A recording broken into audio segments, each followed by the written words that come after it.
Bom dia, que a graça e a paz do Senhor Jesus estejam conosco, né? Com todos nós.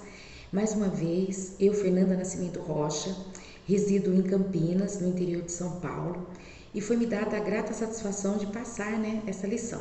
Eu estou na escola, eu sou professora, e Deus tem me dado essa graça, né, de poder ser educadora, né? E assim também colaborar com a sua obra, né?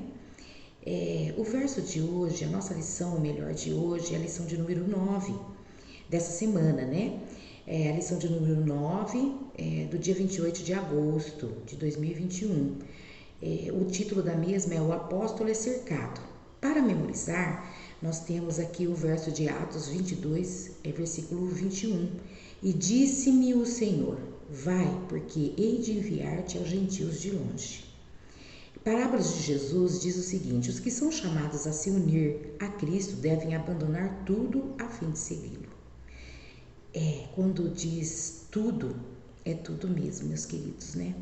Nós vamos ter que, na caminhada com Cristo, nós vamos fazendo escolhas, né?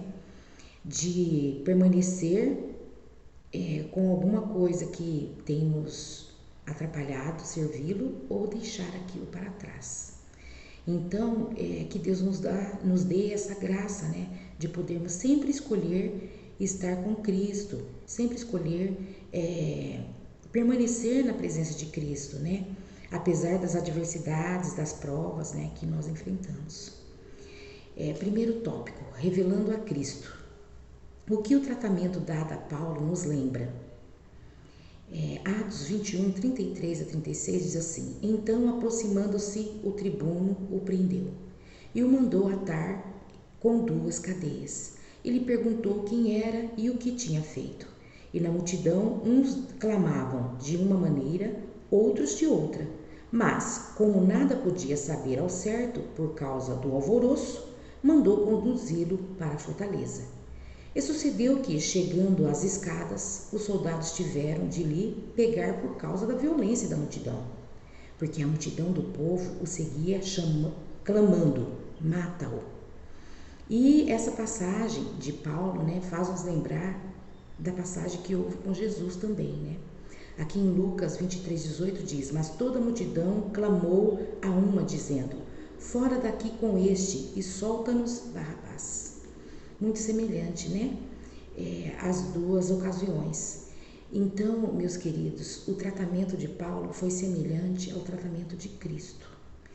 O desprezo, o descaso, né? A revolta da multidão, né? E nós vamos saber por que eles se revoltaram tanto, né?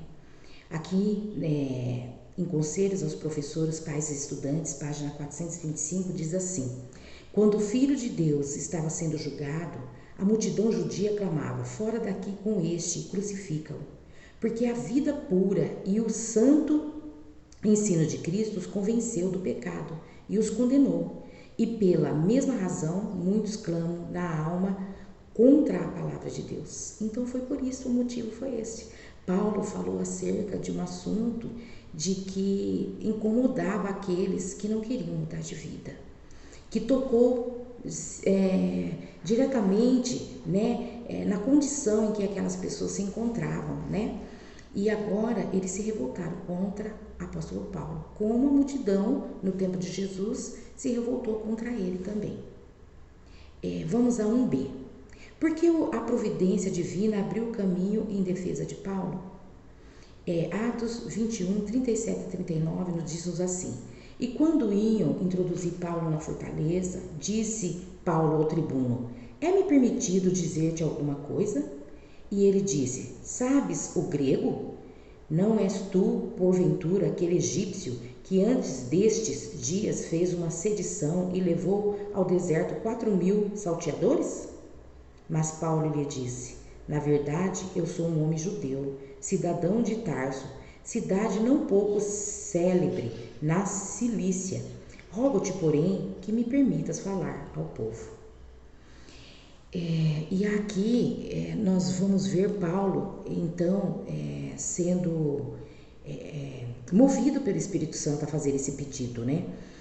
Porque eu imagino o estado emocional que eu ficaria, né, se uma multidão quisesse me matar, né?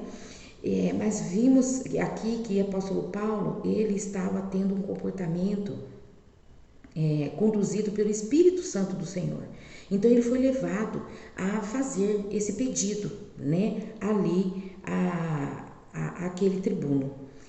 E diz-nos assim a nota: em meio ao tumulto, o apóstolo permaneceu calmo e controlado. Olha lá, diferente do que eu estou pensando, né? É porque o apóstolo Paulo, ele vivia com Cristo, né? E ele tinha certeza da obra que ele tinha que executar.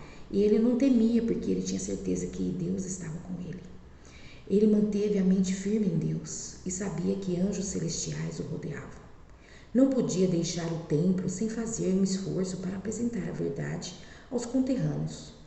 Assim, voltou-se para o comandante e dirigiu-se a ele em grego, de maneira respeitosa, dizendo: é-me permitido dizer-te alguma coisa? E implorou pela permissão de falar ao povo. O Senhor deu a seu servo a capacidade de influenciar o oficial romano, que aceitou o pedido. Então nós vemos aí a intervenção divina, como eu disse, né? Ele foi movido pelo Espírito Santo a fazer esse pedido, né? E lógico que o apóstolo Paulo, ele tinha em si aquele desejo constante, né, de pregar. Ele não perdia a oportunidade. E ele não podia sair dali e deixar aquela multidão sem uma satisfação, sem ouvir, né, acerca da sua experiência. Então, que Deus tenha misericórdia de nós, para que nós possamos ter essa fé do apóstolo Paulo, para que não venhamos ficar intimidados, né, quando nós formos confrontados e quando seremos confrontados. Se Deus permitir que nós estejamos vivos, né, agora, nos últimos acontecimentos deste mundo, muitos de nós vão ser levados, né, diante de tribunais. E como será o nosso comportamento? Vamos refletir sobre isso. Um bom dia e até amanhã.